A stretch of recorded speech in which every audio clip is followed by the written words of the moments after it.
Quad Cities Live continues.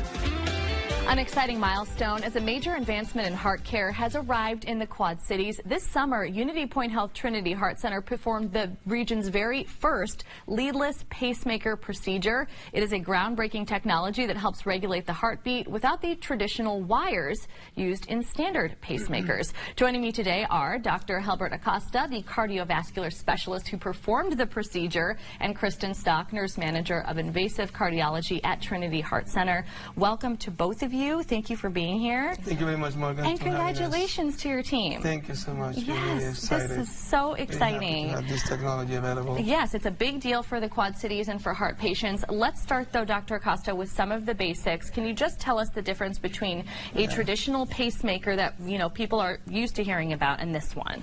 Yeah, this is the traditional pacemaker. It's composed by this generator. Usually goes into under the muscle, under the skin here. The wires goes down to the heart. So you can see it's a lot of hardware. This is the generator. We have these 2 leads that has to go down into the heart. The 2 leads, so this requires a surgical procedure in which we make an incision near the collarbone, and then we puncture a vein, and through that vein we thread these cables or lead into the heart.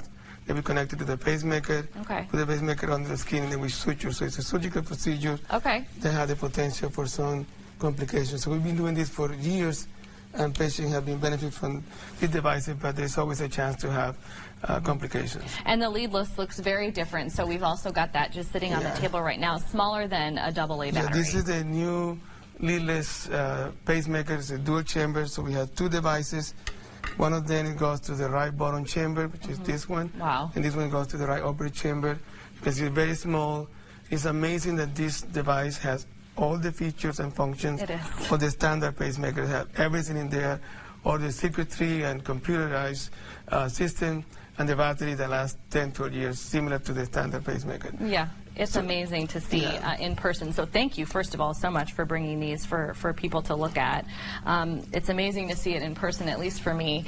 Kristen, I want to talk a little bit with you about, you know, the patient benefits that are coming from this. I mean, you know, when you see the hardware in person, I think some of it is obvious, but there are other benefits as well. Yeah, so recovery is a big deal. So these patients are going to have less bed rest time. They don't have an incision, so it's just a puncture in the groin area. Oh, so wow. Decreased complications and decreased risk of infection. And cosmetically, we don't have it up here in the collarbone area. So.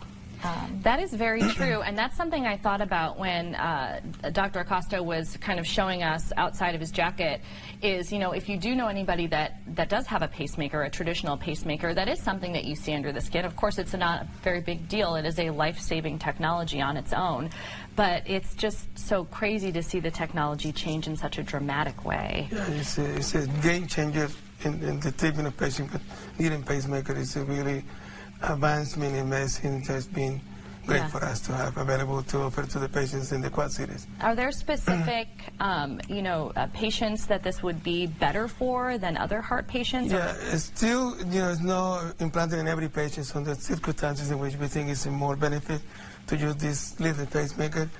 Still, the conventional pacemaker can be used in certain situations that we think is probably better for the patient. So we haven't replaced totally the conventional pacemaker yet. Right. It's a very much so a case-by-case basis and just about individual care when it comes to that. So this procedure, this first one in the Quad Cities, happened back in July, I believe, over the summer, which was very exciting. Kristen, what has it meant to the entire heart care team to be able to accomplish something like this and really be the first in the region to do so?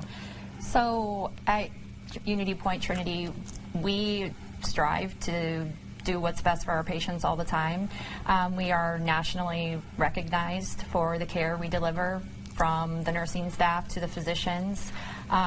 So we really take pride in what we do, and I think that is very important for the community. They don't have to travel to get really great heart care here in the Quad Cities. So. And anything that you know, folks should know if they're watching right now and they're thinking of this, something like this for themselves or maybe a loved one, what are the best ways to reach out or to get started on learning more? So contacting their physician, their primary care physician, and they can get them set up with a cardiologist, or if they're already set up with a cardiologist, then reaching out to them. Okay, wonderful. And you can find more information about the UnityPoint Health Trinity Heart Center by visiting the website you see on your screen right here. You can also give them a call at the number on your screen, and we will be sure to include this information on our website, kwqc.com/Quad Cities Live. Lots of great information there, and they provided us with plenty of videos and images to help you kind of get to know everything better. Kristen and Dr. Acosta, thank you so much for being here and explaining this. Thank you so much. Thank you. We appreciate you coming in today.